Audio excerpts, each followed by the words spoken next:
So Russian ships are lurking around critical underwater communications cables in the U.S. This, of course, is sparking concern over whether they have malicious intentions.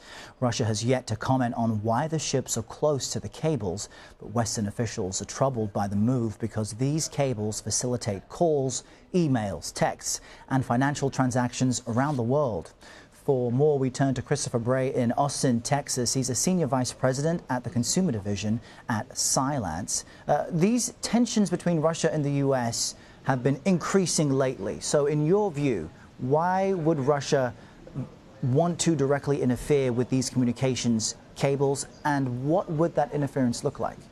Yeah, it's a very good question. The question is, are they really planning to interfere? Now, let's not forget the Russians have got a pretty impressive cyber warfare capabilities, both in hacking as well as spreading misinformation. And understanding the West's infrastructure, especially the U.S.'s infrastructure, is paramount to that strategy. The fact that they're lurking around cables should be seen as nothing new. They're not the first nation to do that, and other nations have been known to tap into cables for their own intelligence purposes. And I think if the Russians can get away with it, they would definitely give that a try. Might this also just be strategic as far as positioning resources and assets in a place where, if conflict were to break out with the U.S., they could inflict damage quickly?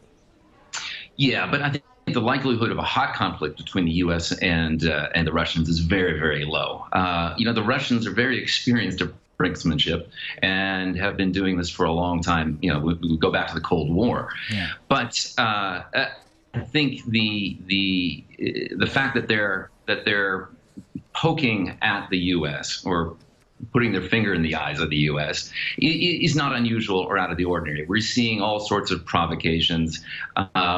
And that stems from, you look at Russian history and the fact that the Russians and Putin in particular felt particularly humiliated by the dissolution of the Soviet Union and the loss of influence in the Eastern European sphere.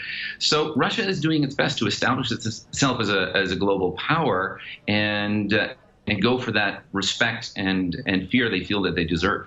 So it sounds like what you're saying is much of this behavior is to be expected from Putin's Russia. But what about the Trump factor? President Trump continually says that having a good relationship with Russia is beneficial. We should be able to have more communication with them. So in that light, and the light of increased tensions over this poisoning of a spy and the diplomatic spat, what does this say about how Russia views the U.S. right now? Oh, I don't think the Russians or Putin in particular has a particularly positive view of the U.S. They are an adversary. They see the U.S. as an adversary and are trying to gain strategic advantage wherever they can. But again, the Russians are very skilled at doing this up into a point to where it would avoid a hot conflict. In terms of Trump's overtures to trying to make a better relationship with the Russians, yeah, that's very difficult to do when the Russians continue with this bad behavior, poisoning people and driving confrontations in the air and similar types of activities as we've seen all over the world. Their involvement in Syria, as well as their involvement in Ukraine and the Crimean Peninsula.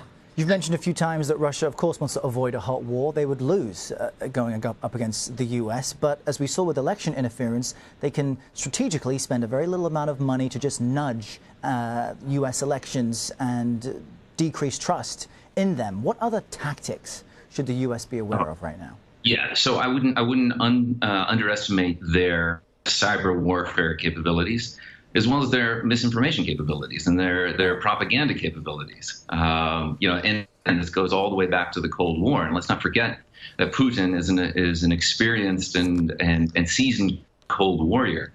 So I think what we can expect is this continued, what's been called hybrid warfare. In the Soviet days, they were very good at doing proxy wars. You're seeing similar behavior here, but it's digital. It's poking and prodding and influencing and swaying opinions far enough to meet their objectives, but without provoking a real military conflict. all of this. Really incredible and fascinating. Christopher Bray, thanks for chatting with us. Appreciate it. Thank you.